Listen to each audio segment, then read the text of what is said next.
Ever loved a movie so much you couldn't wait to own it?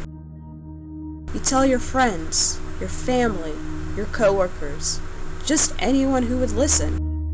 Once it's released, you rush over to possess it, excited to relive the experience.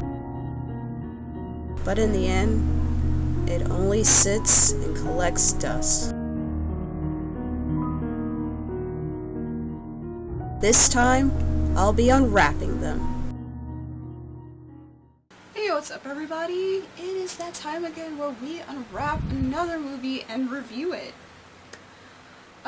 This time was the third place winner of one of the polls that I did on Facebook, and it is a movie I had been so guilty about not seeing because, I think it was like, it was a few years ago. There was a patron that came in at my job, and they were talking about how great this movie was and that it was really cool, and then they were like, oh, well, yeah, you'll definitely like it. And I'm like, well, I hope so, because, I mean, I bought it several years ago, but never took it out of the plastic. But now I have, and that movie is Thirst. So, this is from the director from Oldboy, as it says at the top of the case. The famous Park Chan-wook. I've seen a few of his movies. I haven't completed the whole Vengeance trilogy, which consists of Sympathy for Mr. Vengeance, Lady Vengeance, and of course Oldboy. I've seen 2 out of 3. I still need to see Sympathy for Mr. Vengeance. Really, I would just like to own the whole trilogy and just, watch all of it all in order. Maybe do an Unwrapped review for it at some point. It is on my Amazon wishlist to watch. I feel like there's some other movies I've seen of his that I can't think of off the top of my head. But I'll definitely, put something right next to me showing, yeah, I've seen this, and that. So let's jump into what this movie is all about. From the acclaimed director of the global hit Oldboy comes a shockingly original vampire story with a chilling, erotic style. A blood transfusion saves the life of a priest, but also transforms him into a vampire. He struggles to control his insatiable thirst for blood until a love affair unleashes his darkest desires in deadly new ways. Held as daring, operatic, and bloody funny from Lisa Schwartzbaum from Entertainment Weekly, Thirst is a truly wicked love story that takes classic vampire lore to twisted new heights. So I am not a stranger to Korean movies, and I don't really watch, honestly, a lot of vampire movies, but I really do like, the whole vampire aesthetic. I oftenly joke that I am actually a vampire.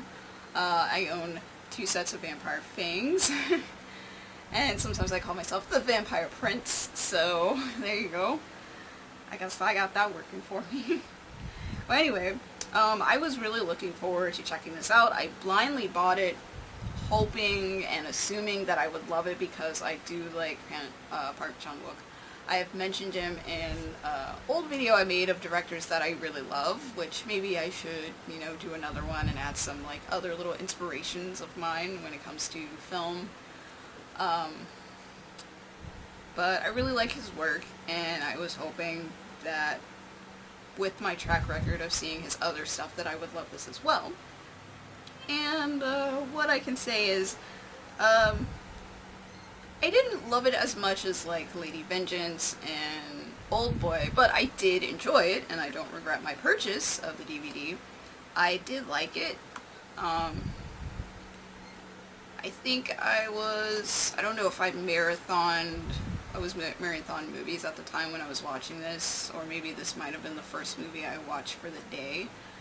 Sometimes I have a bit of a method to my madness when I decide I have time to watch a bunch of movies today, or at least a couple. And that specific day that I decided to watch this, I had a plan to watch a different movie from another Korean director that's being talked about a lot, Bong Joon-ho, who is known for Parasite, by most people in America, at least, because he won an Oscar Best Picture, and, you know, made a big monumental, like, landmark with it.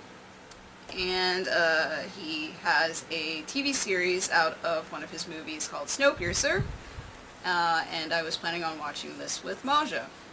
Of course, I won't go into detail about that movie because, like, this is a review about Thirst, but I was watching Thirst first, and she saw a little bit of the end, and she was a little confused, of course, because she was like, you know, she just jumped right in somewhere in the middle-ish area, leaning toward the end, so of course she wasn't going to understand it. So I had an interesting time trying to explain what was going on, because I was trying to focus on the movie, and at times I kind of got a little lost, or a little disinterested. Like, it definitely was lengthy. Something I've noticed with a lot of Korean films compared to Japanese films, and I'm just going to compare the two, Japan and Korea, because a bulk of Asian media I consume is from Korea and Japan. Even when it comes to movies, the bulk of it is from Korea and Japan. Of course, I do dabble in other Asian countries, of course, such as India and China, Taiwan, Thailand, those areas. But, like I said, most of it, of course, is a bulk from, you know, South Korea, Japan. But what I've noticed between those two movies, a lot of the time, the majority, I feel, of Korean movies, they're always, like, 2 hours long. And they really have to, like, have really compelling, and not really just Asian movies, but just in general as movies as a whole. If you're going to make a 2 hour plus movie, you need to make it really compelling and interesting and involved and entertaining. So it doesn't feel like you're watching a 2 hour movie, or even worse, where you feel like this 2 hour movie feels like a 5 hour movie or a 10 hour movie. Those are really bad. This movie clocks in at 2 hours and 14 minutes. I'm not opposed to movies that are 2 hours or longer, as long as, like I said, it keeps me interested and entertained and, like, I'm sucked into it. Even if it actually does feel like 2 hours, if the content is good, that's all that matters. But there have been moments where I've watched 2 hour movies and I feel like this is really dragging on, and this could have, like, parts of this could have been cut down, or I don't understand why this is 2 hours long. And I'm not going to try to, like, rant too much about my gripes with 2 hour movies that shouldn't be 2 hours. But there have been, I've had a really good track record with watching Korean movies and not having problems with, like, the length of them. There's one movie in particular that I did watch that, like, Faja came in and he asked me, oh, what are you watching? And I mentioned the title, and I was kind of telling him, like, oh, this is really, it's not that good. Like, I wish there was more action in this action movie. And he told me, like, why don't you just turn it off and just watch something else? And I'm not the type of person to just stop in the middle of a movie. I have to just finish it. But, I mean, at this point, like, this was the first time where I'm like, you know what, you have a good point. I'll just stop. I'm wasting my time that I will never get back. So, I'm going to just stop, and I didn't feel guilty about it. What can I say about this movie? Like, where am I going with this whole, like, 2 hour time thing?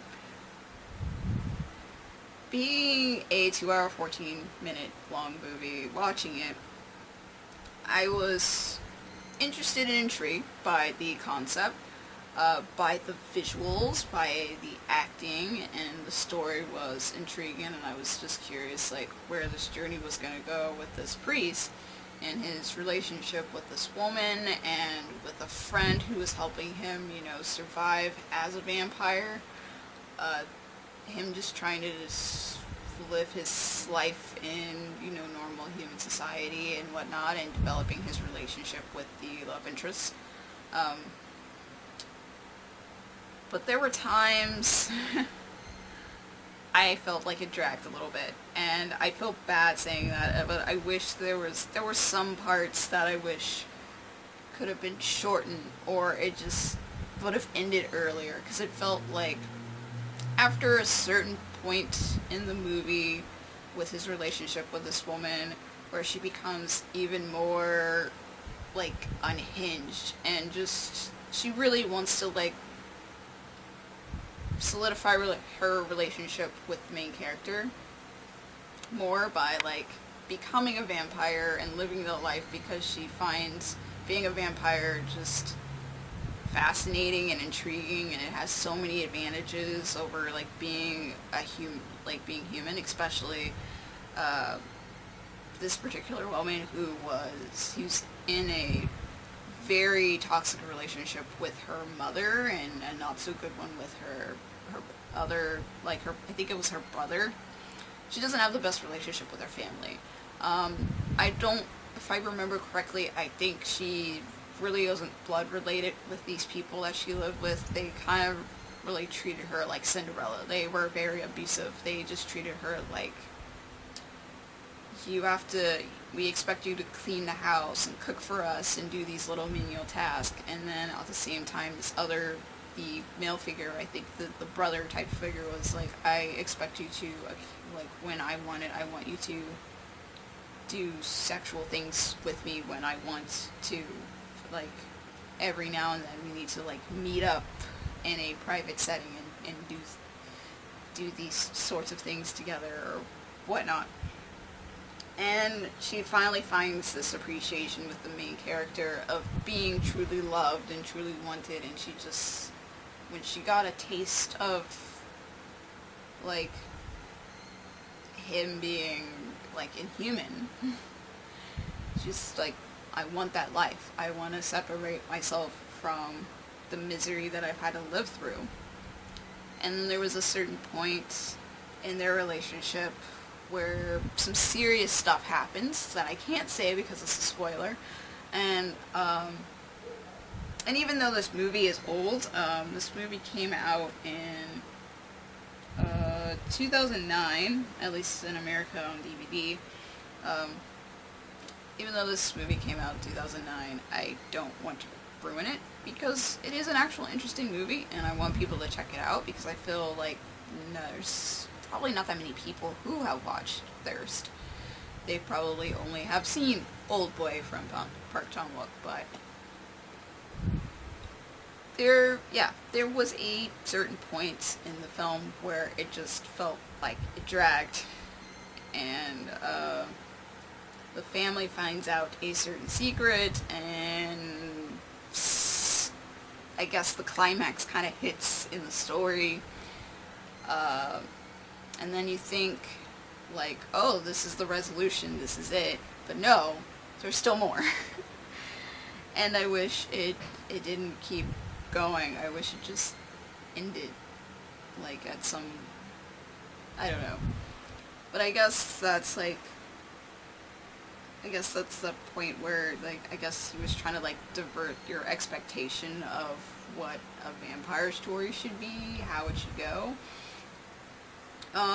I'm not dissatisfied with how it ended. I like the ending a lot, but getting to that ending was just kind of like, okay, is it over? Is that it?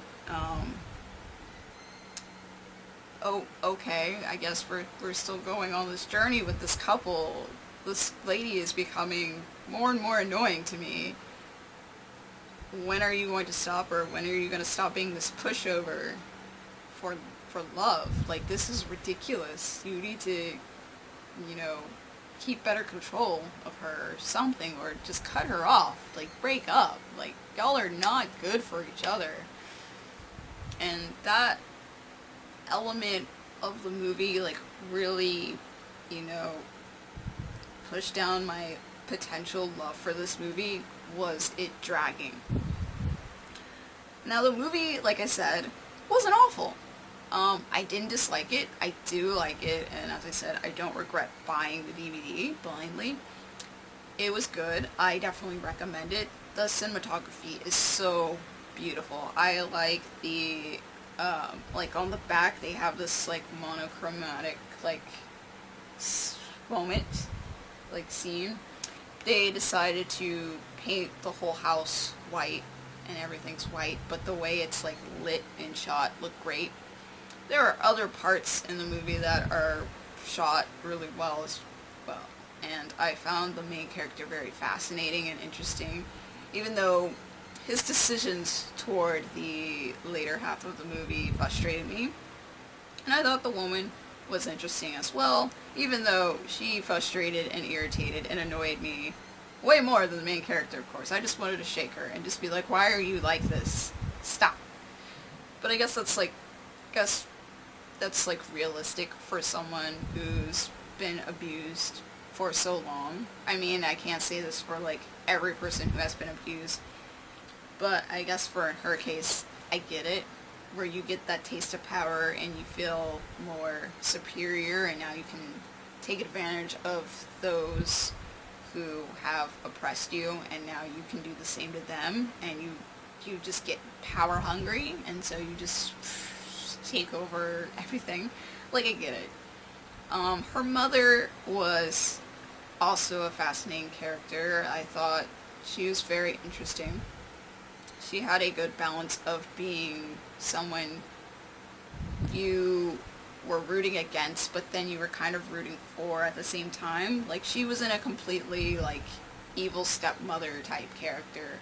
She did have some, sense of humanity, sense of kindness towards this girl, but she also wasn't the nicest of person, of course, towards her. Their relationship, the main character and the love interest, and I'm sorry, I can't remember what their names are, and the description on the back of their case didn't really say their names, but I thought they had really good chemistry together, and I, totally bought their love for each other and dedication, and their conflict to be with one another, because there definitely was that. That was there, especially for, a former priest who's a vampire, who's just kind of I really don't want to burden you with a secret that I have. I really am trying to fight this desire to, suck blood, my thirst. So, and also I know that you'll die, and I'll still be here, and I'm still dealing with just not being human and just all of these other issues that he has to deal with the whole time. I got it.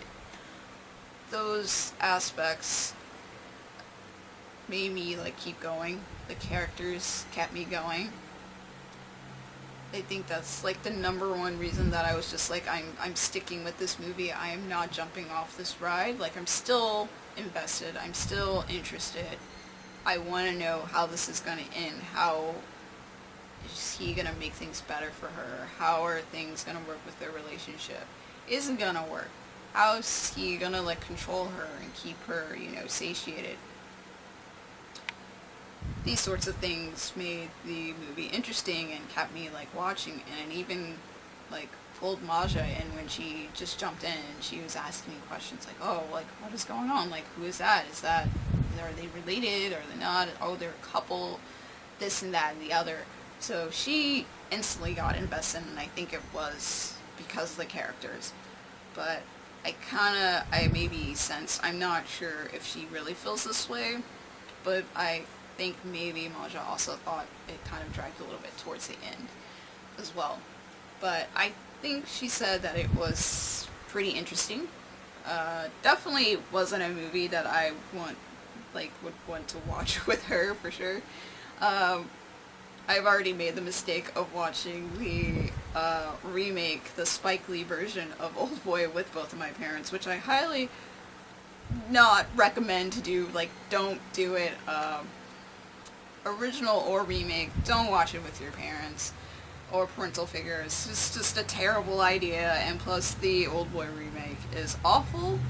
I think I did a review of it. If I did, I'll definitely put a link below in the description. I know I did like a quick review of the original because I didn't feel the need to like make a full review because most people have seen Old Boy, heard about it, already seen praises of how amazing it is and how I guess monumental it was as a cinematic piece. I'm personally now slowly delving into the manga. I've only read the first volume. I think it's, yeah, that's on this bookcase over here, but it's down here on the second shelf, so I can't get to it, but I'm looking forward to reading more of it. With Thirst, I like the title a lot. It is more than just bloodthirst. There's thirst for power, there's thirst for control, there is, you know, thirst for love and nurturing and just care. There are so many meanings to this title, and I don't know if that was the intention of the director or not. But I liked it. I liked it a lot. I don't know if I'll be watching it again. Well, I mean, I'll probably watch it again because I own it. Of course, I'm not gonna be watching it again anytime soon. But I did enjoy it. If I had to rate it, I guess I would give it about a 3.5 out of 5. I do enjoy it. I think people who enjoy Park Chan-wook's work will enjoy it. It is a little different, I guess, if you compare it to, like, you know, the Vengeance trilogy. I guess it's kind of in the same-ish category, so, I mean, if you like that, you'll probably like this. But, just a warning, it does drag a little bit, but he is still a very talented person, and I look forward to checking out more of his work, and I'm happy I watched it. It was very good. So, that was my review for Thirst. I hope you enjoyed it. If you did, please give it a thumbs up, and if you want to see more of my videos, please hit that subscribe button below. I post on Wednesdays or Thursdays. If you want to see any other of my stuff early and things I'll be posting on the blog along with the other readers, you can support me on Patreon. I do little extra things there and offer extra goodies there as well. You do not have to support me monetarily, but it does help. Thank you for watching, and I'll see you again in another video. Peace.